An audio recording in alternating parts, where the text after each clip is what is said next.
زمین و آسمان کے درمیان معلق رہتی ہے، اس میں سے کچھ بھی اوپر نہیں جاتا جب تک تم نبی کریم صلی اللہ علیہ وآلہ وسلم پر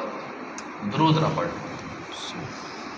صلو علی الحبیب صلی اللہ تعالی علی محمد صلی اللہ علیہ وآلہ وسلم۔ حضرت سیدنا ابراہیم بن ادم رحمۃ اللہ علیہ ایک دن بازار سے گزر رہے تھے، لوگوں نے دیکھا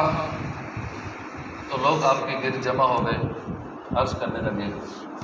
اے ابو سعد، اللہ پاک نے قرآن کریم میں فرمایا ادعونی استجب لکم، مجھ سے دعا کرو میں قبول کروں گا۔ ہم ایک عرصے سے دعائیں کر رہے ہیں، دعائیں قبول نہیں ہوتی۔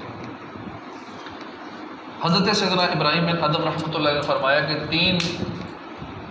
اسباب ہیں جس وجہ سے دعا قبول نہیں ہوتی، اور مزید پہ 6 اسباب 7 اسباب مزید بتائے، ٹوٹل آپ نے 10 چیزوں کا ذکر فرمایا کہ 10 چیزوں کی وجہ سے تمہارے دل جو کہ مردہ ہو گئے، 10 ایسی چیزیں جس وجہ سے تمہارے دل مردہ ہو گئے، تم نے اللہ کو پہچانا مگر اس کا حق ادا نہ کیا، یعنی حقوق الہی مثلا اطاعت اور فرما برداری کو کما حق ہو پورا نہ کیا۔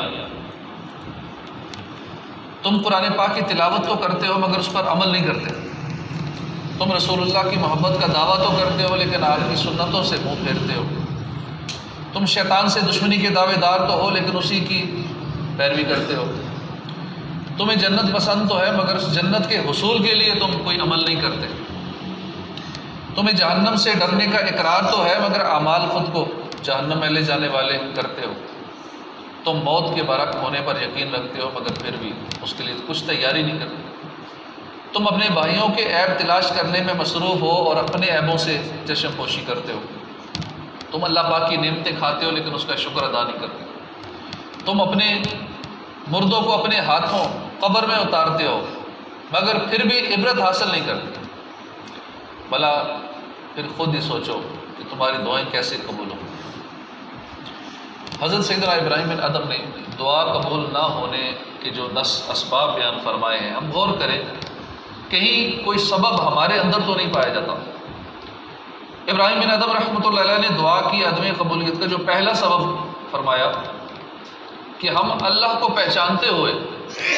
بھی اس کا حق ادا نہیں کرتے، جیسے اس کی اطاعت اور عبادت کرنی چاہیے نہیں کرتے، نماز نہیں پڑھتے، رمضان کے روزے بلا عذر شرعی ترک کر دیتے ہیں، فرض ہونے کے باوجود زکوٰۃ ادا نہیں کرتے، صاحب استطاعت ہونے کے باوجود حج نہیں کرتے، بس اللہ کی نافرمانی میں مشغول رہتے ہیں اور اس کی رضا و خوشنودی والے کاموں سے دور رہتے ہیں۔